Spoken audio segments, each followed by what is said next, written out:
मानस जुड़ेंगे 2 बजे के कमाई का अड्डा पैनल में और डिटेल में मानस से होगी बातचीत। थैंक यू सो मच दोपहर में मदद करने के लिए हमारी। चलिए, प्रकाशदीवान.in के श्री प्रकाश दीवान भी अब आपको स्क्रीन पे नजर आएंगे। प्रकाश सर, मैंने टीज कर दिया था गोवा से जुड़ेंगे। गोवा में हो कहीं और हो आप? जी जी जी, बिल्कुल बिल्कुल सही टीज किया है मैंने। भाई, पहले तो ये बाजार में हो क्या रहा है सब जानना चाहते थे। इस रात की सुबह कब होगी, सूर्योदय अभी तो खैर हम लोग इंतजार कर रहे हैं सूर्यास्त कब होगा, लेकिन ये जो गहरी अंधेरी रात है इसका सूर्योदय कब होगा? क्या रीड कर रहे हो प्रकाश सर? क्या कर रहे हो आप लोग? मार्केट में कुछ डिप्लॉयमेंट कर रहे हो? जो पोर्टफोलियो पेन में उसको निकाल रहे हो? इस समय हो क्या रहा है? नहीं, नमस्कार आशीष। देखिए, एक चीज दोहराना चाहूंगा। इस समय पे किसी को ज्ञान सुनने के मतलब कोई वो चेष्टा होती नहीं है, बट मैं सिर्फ एक चीज दोहरा रहा हूँ, कोई नया ज्ञान नहीं दे रहा कि 6 महीने 12 महीने पहले जो रेगुलेटर्स ने, एक्सचेंजेस ने, सभी ने जो एक एक मुहिम शुरू की थी ये बोलने की कि भाई स्मॉल कैप मिड कैप में एसएमई स्टॉक्स में थोड़ी सी फ्रॉथ है, संभल के करिए, समझ के करिए, तब उसको नकारा गया या उसको इग्नोर किया गया ये सोच के कि भाई ये तो बोलते रहते हैं लेकिन हमको पता है हम क्या कर रहे हैं, मार्केट मोमेंटम में है, रह ना जाए, फोमो है, काम करते रहो। अब उस को चलते चलते देखिए आप कहाँ पहुंच गए। इस राह पे चलते से जो पी एक्सपेंशन हो चुके हैं, कई चीजें ऐसी थी जो मैंने मेरे 25 साल के करियर में नहीं देखी, जो 125 160 पी पे चल रही थी और ये बोला जाता था कि इनका बिजनेस बहुत अच्छा है, ऑर्डर बुक बहुत स्ट्रांग है, इसलिए ये भी जस्टिफाइड है। अब हुआ ये है कि रियलिटी जब आई बिजनेस में, कोई आज काफी बिजनेसेस में आज कहीं नहीं है। अगर आप क्वार्टरली अर्निंग्स भी देखें तो मेरे ख्याल से Q3 ठीक ठाक ही आया है, जो उम्मीद थी उससे थोड़े बेहतर ही है नंबर्स। बट जो पीई एक्सपेंशन था वो सीधा पीई कॉन्ट्रैक्शन पे शुरू हो गया। अब जब घटता है तो भाव में मार बहुत अच्छा खासा पड़ता है। हुआ ये कि 100 रुपए की चीज आज 60 रुपए हो गई बड़ी आसानी से, क्योंकि 100 रुपए पे महंगी थी, 60 पे भी महंगी है सस्ती है, ये अनुमान लगाना थोड़ा सा मुश्किल हो रहा है लोगों को। लेकिन याद रहिए रखिए कि 60 रुपए से 100 जाने के लिए अब आपको 50-55% की बढ़त हासिल करनी पड़ेगी। विच मीन्स कि आपका जो स्टॉक आपके पास है जो आज 40% नीचे है, उसकी क्षमता होनी चाहिए इस टाइप की 50% ग्रोथ की अगले 2 3 4 साल में, तब जाके वो भाव रैशनलाइज होगा। जवाब ये है कि कई स्टॉक शायद वो 50% ग्रोथ भी ना कर पाए और आपकी पेशेंस खत्म हो जाए। तो अब ऐसी चीजें जब हो रही है तो आपको स्टॉक स्पेसिफिक एक एक स्टॉक को इवेल्युएट करके चुन चुन के समझ के देखना पड़ेगा कि करना है। तो हम तो यही कर रहे हैं। और जो कैश पहले बुक आउट किया था, जो प्रॉफिट बुक किए थे, लग रहा था कि जल्दी बुक कर दिए, लेकिन वो आज वो कैश को डिप्लॉय करने का आपको बहुत सुनहरा मौका मिल रहा है। वैल्यूएशन ठीक ठाक है, मैं ये नहीं कह रहा वैल्यूएशन सस्ते हैं, बट ठीक ठाक है और बिजनेसेस अच्छे हैं। सो बिजनेस में ब्यूटी है इस मार्केट की ये कि कोई भी फंडामेंटल रीजन की वजह से नहीं गिरा। हमारा बजट इतना अच्छा है, आरबीआई पॉलिसी इतनी अकोमोडेटिव हुई, डेटा इन्फ्लेशन का प्रोग्रेसिवली इंप्रूव हो रहा है। तो मुझे तो समझ नहीं आ रहा कि फंडामेंटल्स तो कहीं खराब हुए ही नहीं है, हमारे सिर्फ मार्केट वैल्यूएशन थोड़ा रियलिस्टिक बन रहा है आशीष। तो हम तो यही कर रहे हैं, जहां जहां ये मौके मिल रहे हैं कॉम्बिनेशन हो कि realistic valuation and progressive better business growth, उसमें लॉक करो। हाँ, आप लकी हो, ऊपर आपने मुनाफा बांध भी लिया था तो कैश भी था। बढ़िया है, ये अच्छे मौके, सुनहरे मौके कैश डिप्लॉयमेंट के, जिनके पास कैश है। अच्छा, आपने कहा एक एक स्टॉक को छानना चाहिए, टटोलना चाहिए, तो आइडिया बेसिकली आपको रिक्वेस्ट करके बुलाने का यही था। 2 एक्सीडेंट्स हो गए जाते जाते रिजल्ट सीजन में, अच्छी खासी जानी मानी कंपनीज।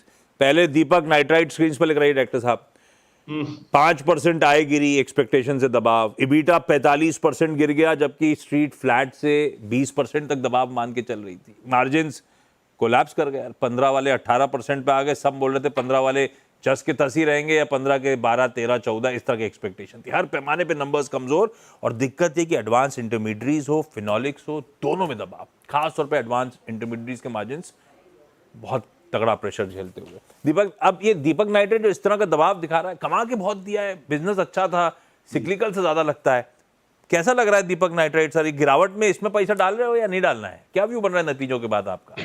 देखिए, नहीं नहीं, ये तो आपने बहुत अच्छा एग्जाम्पल लिया है कि नतीजे, अच्छी कंपनी के खराब नतीजे और हाँ, इस टाइप का बिहेवियर तो समझ आती है, बट इसमें दुविधा ये होती है कि ये नतीजों में, ये प्राइस में सब कुछ नतीजे की नेगेटिविटी आ गई या अभी बाकी है। तो मैं हाँ, आपको एक ही चीज बताऊंगा, फिनोलिक्स में जो एक्सपेंशन किया है दीपक नाइट्राइट ने कुछ पिछले 2 3 साल में, काफी पैसे लगाए, केपेक्स लगाए, हाँ, उसको सुधरने के लिए उनको मार्जिन इंप्रूवमेंट दिखना पड़ेगा, तभी वो रिटर्न रेशियो सुधरेंगे। इतनी बड़ी कैपिटल का जो रिटर्न है वो तब आना शुरू होगा। जो एडवांस इंटरमीडिएट्स का वीकनेस का सवाल है, वो दिखा रहा है कि प्राइसिंग पावर अभी भी नहीं है। तो हाँ मार्केट में ग्लोबली प्राइसिंग पावर नहीं है, इसलिए नहीं है कि टैरिफ को चलते हुए कोई ना ऑर्डर दे रहा है, ना कोई ऑर्डर कोई एग्जीक्यूट कर रहा है। सभी वेट कर रहे हैं कि होगा क्या। अब वो अप्रैल तक टल गई बात, तो आप देखिए ये माहौल थोड़ा सा और अनसर्टिनिटी का स्ट्रेच हो गया 2 महीने। तो जब तक ये इम्प्रूव नहीं होता तब तक स्टॉक पॉजिटिवली रिएक्ट करना थोड़ा सा मुश्किल है। तो जिसको हम अंग्रेजी में कंसोलिडेशन कहते हैं, टाइम करेक्शन कहते हैं, साइडवेज मूवमेंट कहते हैं, ये सब चीजें होने लगी। बट यस, बिजनेस अच्छा है, कंपनी बहुत अच्छी है। फिलहाल इस क्वार्टर का बिजनेस थोड़ा सा वीक है, उस वजह से ये रिएक्शन आपको दिख रहा है, क्योंकि वैल्यूएशन तो स्ट्रेच था ही। अभी तो दूर रहूं ना, सॉरी, अभी तो दूर रहूं इससे। नहीं अभी देखिए इसमें अभी अभी नीचे आ गया, लेकिन वैल्यूएशन बिजनेस आगे कैसा इंप्रूव होता है वो समझने के बाद आपको वैल्यूएशन बात देखना पड़ेगा कैसा है। वो थोड़ा सा क्योंकि मैं अभी समय है उसमें, अभी अभी समय खरीदने की देर, जल्दबाजी ना करें। हाँ, और मैनेजमेंट खुद भी कह रहा है ये पहली बार हो रहा है कि दोनों बिजनेस सेगमेंट्स में हम शॉर्ट टर्म चैलेंजेस झेल रहे हैं, तो नियर टर्म पेन है। या मणप्पुरम फाइनेंस दूसरा एक्सीडेंट, मेरे ख्याल से 10% के आसपास का दबाव। कल ही मुथूट के नंबर्स पे 6-7% उछाल के साथ हम कामकाज होता देख रहे थे, इसी का peer, larger peer. Numbers disappointing, सारे इंटरनल्स कमजोर, एनआईएम्स हो, प्रोविजंस हो, गोल्ड टनेज हो, एमएफआई का एयूएम हो, सब साल दर साल क्यू ऑन क्यू गिरे। नंबर्स तो इंटरनल्स के साथ वीक ही हैं। और हमने मणप्पुरम के साथ नंबर्स देख लिए कंपेयर करके मुथूट के साथ। कैसा लग रहा है मणप्पुरम इस एक्सीडेंट के बाद? मतलब वो एक्सीडेंट लायक ही लग रहा था, और अभी भी लग रहा है कि एक्सीडेंट के लिए गैराज में जाके थोड़ा समय बिताना पड़ेगा। ये आप घर पे इसकी मलहम पट्टी करके इसको इम्प्रूव नहीं कर सकते। उसका रीजन है आशीष की, जो इंटरनल्स काफी टाइम से थोड़े से ऐसे वीकनेस की तरफ झुकाव था। उनके पास एमएफआई का जो पोर्टफोलियो वहां तो पहले ही मार पड़ रही थी, अब वो एक एक बड़ा ड्रैग हो गया। दूसरा, पेरेंट बिजनेस, कोर बिजनेस है, वो इम्प्रूव नहीं हुआ। जबकि गोल्ड प्राइसेस जिस हिसाब से है उसमें आपके पास बहुत जगह है इसको इम्प्रूव करने की, लेकिन ग्रोथ कहाँ आ रही है? बैंक्स के पास आ रही है। जो पहले बैंक्स नहीं करते थे, सिर्फ मुथूट, मणप्पुरम और कुछ और कंपनीज थी जो गोल्ड लेंडिंग करते थे, अब बैंकों ने ये काम शुरू कर दिया, बहुत अच्छी तरह कर रहे हैं। तो आप कोई भी बैंक लीजिए, छोटी साउथ इंडियन बैंक ले लीजिए, एसबीआई ले लीजिए, सबके गोल्ड लोन पोर्टफोलियो इतने बढ़िया हो गए। सो कंपटीशन बहुत है, आपको वो स्प्रेड्स नहीं मिल सकते। नया बिजनेस लाने के लिए भी काफी दिक्कत आएगी। तो मुझे लगता है कि ये दौर थोड़ा सा और कायम रह सकता एक वो फ्राइडे था प्रकाश सर, तो एक कंपैरेटिव चार्ट रख दिया स्क्रीन पे। डॉक्टर साहब दिखाइएगा यूएसएल वर्सेस यूबीएल, और प्रकाश सर से रिक्वेस्ट करी थी बताइएगा दोनों में से अगर कोई चुनना हो तो कौन सा। डॉक्टर साहब ग्राफिक खींच के लगा रही है स्क्रीन पे दोनों के बीच के कंपैरिजंस ड्रॉप। ले, पहले ही उन्होंने अल्कोहल कंटेंट का डाल दिया 42.5 और 4.8। ये मेरे ख्याल से किंगफिशर और मैकडॉवेल नंबर 1 के अल्कोहल कंटेंट आ गया स्क्रीन पे। पर ये दोनों के पीछे कंपैरेटिव एनालिसिस है। एक 9% पे यूबीएल के मार्जिन, यूएसएल के 18% के आसपास। पेज फ्लिप होगा।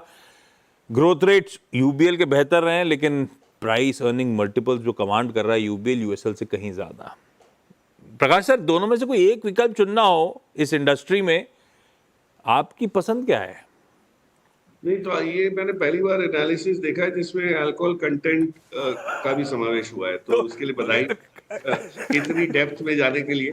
बट जो जो कंटेंट, बिजनेस कंटेंट है, उसके ऊपर अगर मैं फोकस करूं तो मुझे लगता है इन दोनों का एक साइकिल बहुत अलग चलता है। जो हाँ। 2 क्वार्टर बियर सेल्स के लिए अच्छे होते हैं, वहां शायद विस्की सेल्स इतनी ज्यादा समर्स में नहीं वो होती, और रिवर्स इज फॉर विंटर्स। लेकिन जो यूबीएल की कमेंट्री आ रही है वो बहुत ही एक्साइटिंग, जबकि नंबर्स इतने स्ट्रांग नहीं थे।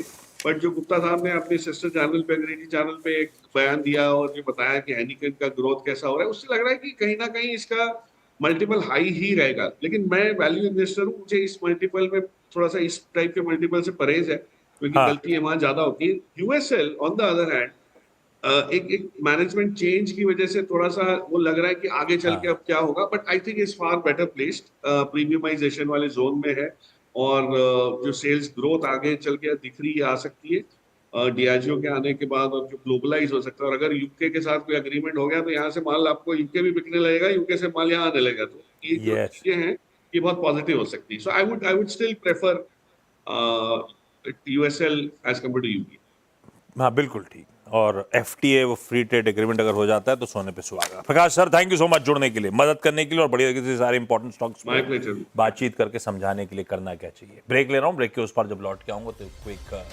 मार्केट